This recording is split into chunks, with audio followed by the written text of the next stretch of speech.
So, what do you do with plantains that looks like this? Let's be honest, they're black, they're soft, and you're probably thinking their next step is for the trash. But what if I told you that's a huge mistake? We're about to turn these into the sweetest, most delicious quick bread you've ever had.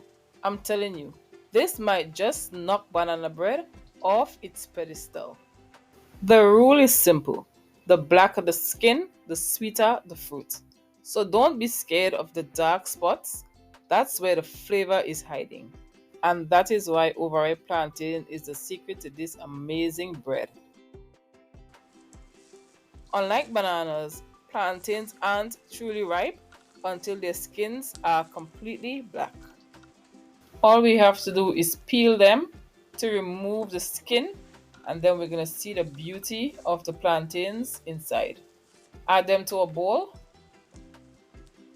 Now we have three options to mash these. You can try using a fork, which is very tedious, and you will need a lot of elbow grease to break them down. You can try using a potato masher, or you can use a food processor, which is very fast and gives the best texture. I can tell you to use two plantains, but we won't get the same amount because plantains vary in size and weight.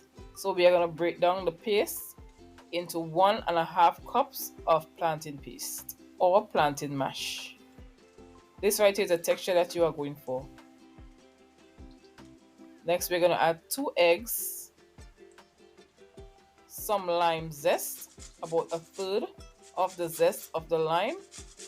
The lime zest will eliminate any freshness in the eggs, and it will also add to the overall flavor of the plantain bread.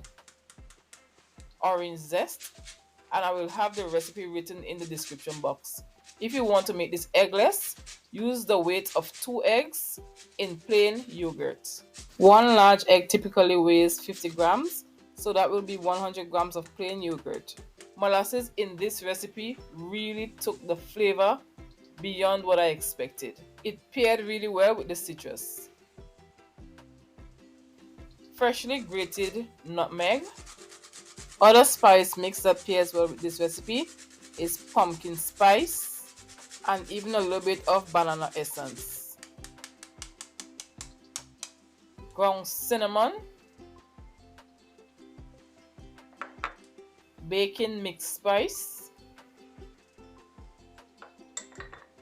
blended or grated ginger, which I prefer the blended ginger, dark vanilla, 2 teaspoons. Go for your favorite type of vanilla.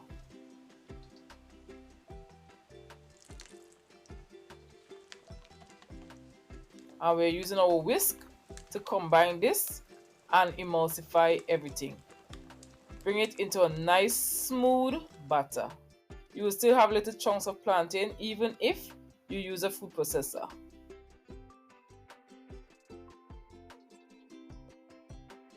Let's go in with our salted melted butter, or you can use margarine.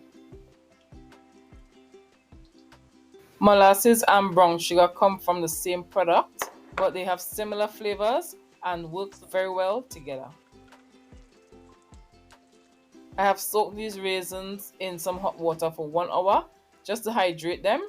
They are going to be really nice, plump and juicy in this recipe. If you don't like raisins, you can choose to omit it, and you can also add some chopped nuts into this recipe. Skipping the raisins and the nuts is also an option because this recipe is amazing.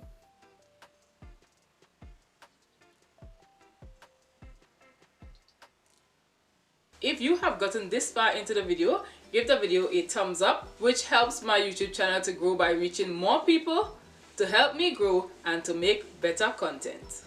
Let's combine our dry ingredients. We have all-purpose flour, baking soda as our leavening agent, salt, and baking powder as another leavening agent. Use a strainer. You want to sift the flour into the wet batter. Sifting the flour introduces air, making a lighter product. Mix this and we're going to bring it all together into a very nice batter. But we are not done just yet.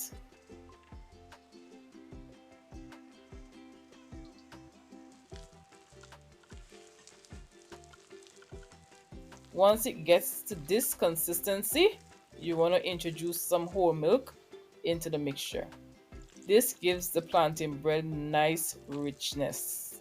You can also use buttermilk as a substitute. This is what you want to see.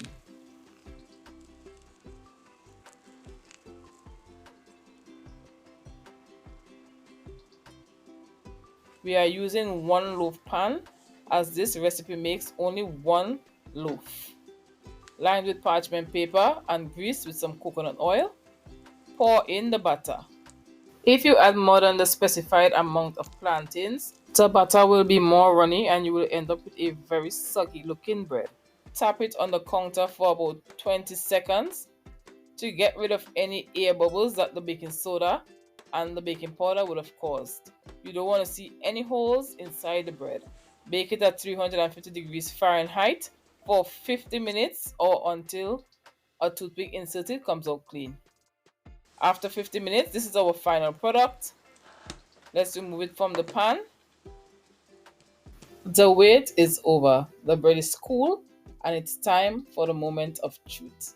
Let's slice into the beauty. Listen to that. It slices so clean.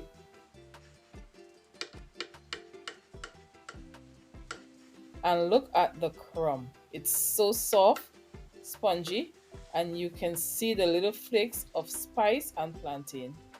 It's just perfect.